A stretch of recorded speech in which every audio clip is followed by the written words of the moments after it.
I'm chatting to Ronald King, who's the Executive Officer of PSG Wealth at the PSG Conference here in Sun City. Ronald spoke earlier this afternoon around the business environment which is facing financial advisors, and it's certainly a challenging one. Now, most interesting was that Ronald did his whole presentation in his Matric Dance suit, which he still fits into after all these years. Barely I'd meet it. Very impressive though, nonetheless, I thought. He did it though to make a very important illustration, which is that many advisors are still wearing their Matric Dance outfits without even realizing. Ronald, what did you mean by that? Well, a lot of our financial advisors out there are using plans that they used before FAIS came in. Their marketing campaigns, their business plans, the way that they service their clients are still the way that we did it in 1988, 1986 when I was a matric. So although the environment has changed and although we've written all these RE exams and stuff, the way that we run our offices did not change. So basically we're still in our 1986 suits trying to work in a 2013 environment. And in terms of offering different service levels to clients, that was a point that you raised and said advisors actually have to offer different service levels to their clients. Why is that?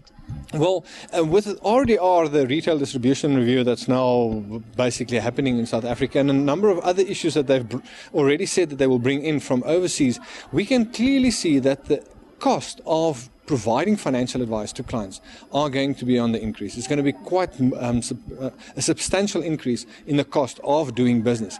And therefore, you need to work on the 80-20 principle. You need to realize that 20% of your clients are probably responsible for 80% of your income. And that clients are the clients that you need to service. You also need to realize that in the environment that we're in, online is becoming a very, very powerful competitor. And therefore, you need to automate your systems for those clients that you have in the financial space that would compete with the online offering.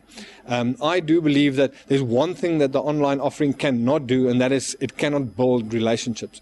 So you need to make sure that you differentiate, that you segment your clients, and that you provide a different offering for them, from an automated offering for your young and upcoming client to your high net worth individual that gets a truly professional face-to-face service. And in an environment that has changed so drastically since FAIS and certainly since 1986, what would you say, what is your take-home thought to advisors? Well, I really believe that with all these things coming in, the professionalism of the whole entire financial services is increasing. We need to realize that in the past we were very sloppy eaters is probably the best way to describe it. We had this massive banquet and we could eat with our hands and basically just chowed on everything that we wanted. Now suddenly they've brought in rules and say, you need to eat with a knife and a fork. And we're so upset with the fact that we're not allowed to eat with our hands anymore.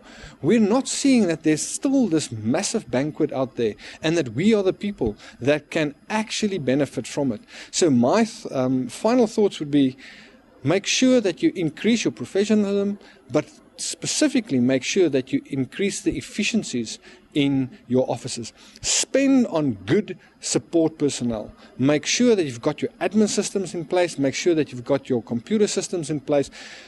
Because in the end of the day, the only thing that you have is yourself and your relationships with your clients. Make time for that and leave the rest to the others.